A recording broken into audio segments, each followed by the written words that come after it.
Hey guys, thank you so much for joining me on Their Fight Story. I have Cameron. Cameron, how are you doing today? I'm doing well. How are you, Iggy? I'm doing great, thank you. Have you been training differently for this particular fight?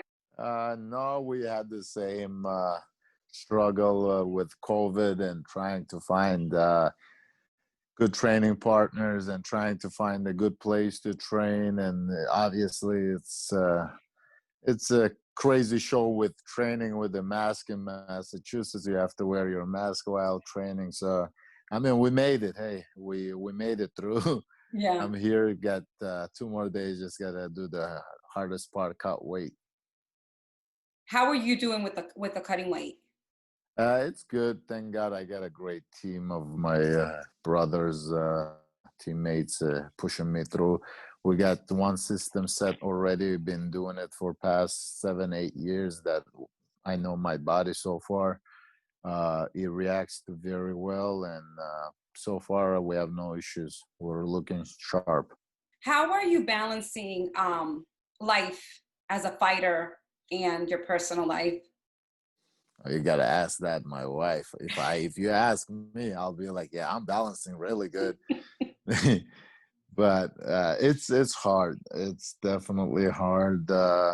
It's I kind of look selfish from the side if you ask me, because everybody's focused on me when I have a fight. Everybody's trying to work things around my schedule, cook for me, and take care of me, my body, the sleep. And some days I can't even get up because I have really hard trainings and dieting. And it's like people will close all the doors. My wife will take the baby into another room, just make sure I get good enough sleep. And I'm very thankful that I have such a great family and team next to me that always supporting me.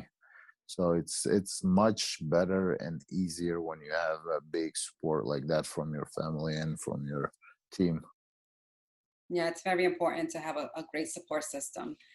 Where are you training right now? No, I'm still same place as for past 7 years, I want to say, but Team Link Ludlow, yeah, it's been for the last one we were traveling back and forth a couple of places to train, but this one was focused in Team Link Ludlow.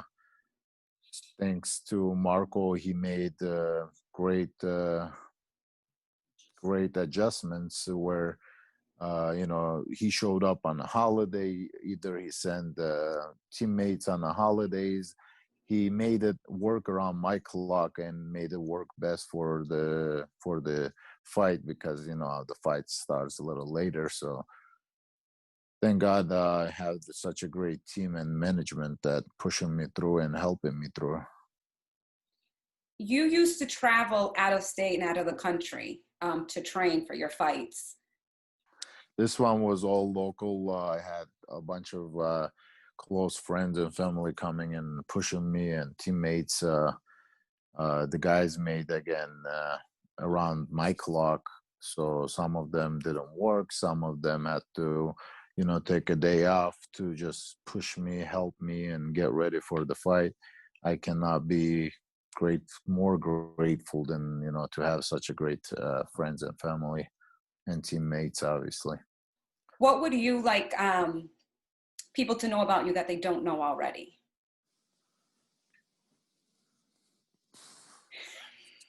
I don't know. That's a hard one. That's a hard one. What would I like to tell people that they don't know about me? I love food. Yeah, they know. My corner is saying I love food more than anything. Uh, uh, it's hard. Most people know everything about me, friends and family. I'll do everything and anything for family. So I don't know. There is not much. I'm not that close to people, so it's like I'm open pretty. So don't have much to surprise people with. I'll tell you this, I'll put all my heart into the work, and I'll do everything in my hand to whatever they put a task in front of me to get it the right way. One thing people might have forgotten is that one, you're selfless. Like you put everybody else in front, and you don't really it's that you want the best for the other person. Because I remember maybe like a year or two ago when you were driving and there was a car pulled over, and you and a boss just went and helped somebody without even thinking. Like you didn't Mm. care, you didn't. What people don't know is that you put other people in front of you. Well, I do what's at least I think that what's right and what I would like people to do when I'm in that position. Mhm. I think we just actually talked with another fighter that's fighting tomorrow with me on the December 10th. The guy was from Albuquerque, New Mexico, training out of Albuquerque, New Mexico, but he lived in Chicago, Illinois area. And we just talked about that accident that happened, and how most people were just watching and staying away. And it's crazy how he reminded that. I would love to do, like I would love people to do the same thing if I or somebody that I know, family, friends that would, I hope never would be in that position. But if we ever be in that position, I would like somebody to do the same thing. So I try to put myself in that position and think, hey, what would be nice if somebody did it to me. So Yeah. What advice would you like to give to the youth that are thinking about going into this sport? definitely I would advise them, number one is, whatever you do, do not use anger or hate towards it. Don't use your sport or the fighting or martial arts as a towards hate, or as a hate, or trying to, I always say, don't confuse the love of power with power of love. Some people learn just to have that power and abuse that power. So I just do it because I love it. But to the youth, I say train, pray, and stay healthy. That's the most important thing. And no matter what it is in life, don't give up. I've been down so many times in life. I was a soccer player. Hey, look where I am now. Only dream in my life was when, up until like, I want to say 18, 19 years old, I was only thing, I won't say dream, but goal was to become a soccer player, nothing else. Since I knew myself, like 7, 8 years old, I slept with the soccer ball. I woke up in the mornings. I cried because I couldn't make it to practice. I cried when my dad took me off the team because my grades were a little bad and I had to travel every day so much. It was, I can remember all that. And like, soccer is a big thing still now. Like, sometimes I watch my team or my national team, I get really mad and turn off because I'm like, nah, this is crazy. I wish I was playing it, at least could help somehow. But it didn't work. I failed. I had two ACL torn when I came to United States. I didn't give up, but I had to make adjustments, and I said I gotta find another goal where, want to be realistic. My age, we're moving at the age of 20, it's like it's hard for, it's kind of late. So I started doing MMA a little early, but I started doing it like hardcore when I was like probably later at 22. I had ups and downs. I had a lot of surgeries, a lot of injuries after every fight. I said, hey, maybe this is a sign of a God. I should stop. Where my parents talked to me. Everybody told me maybe you should stop. You're getting injured during practices, during fights. Like, you got broken hands, legs, this, that. I was like, I considered that. Then I said, point of giving up on everything. Like, I stopped soccer because I had too many injuries. I'm like, I might as well do it all the way.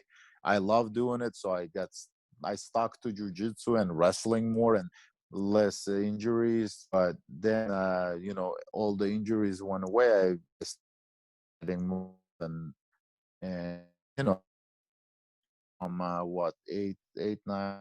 Just don't give up. Whoever's listening, whatever it is, not just sports, any life situation, whatever it is, don't give up.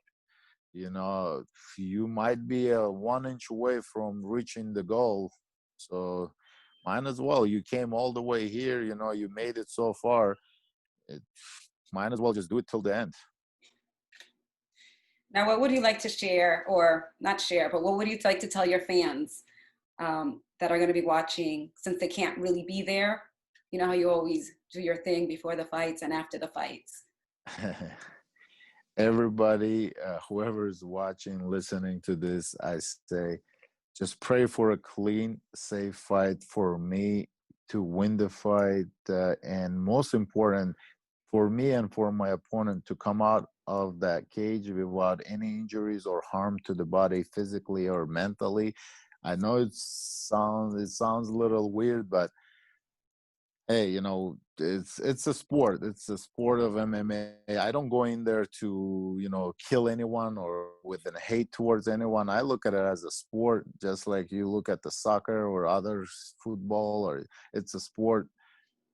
I say for all my supporters and fans, just pray for both of us to come out of that cage healthy and with no injuries or any damages, and come back to our families that are praying and worrying for us. That's most important for me. Especially this fight is a little different. I won't go into details, but definitely pray for both of us to come out of that cage with no injuries, I say. And inshallah, with my hand raised, if God is willing, if it's the, you know, good thing for my life, you know. Yes. Thank you so much for your time. I appreciate Thank it. you for having me. I really appreciate it. Being on your show, it's always great, and hopefully we'll catch up after a big win. Yes, looking forward to it. God bless you and take care. Thank you. God bless you and be safe. Bye bye.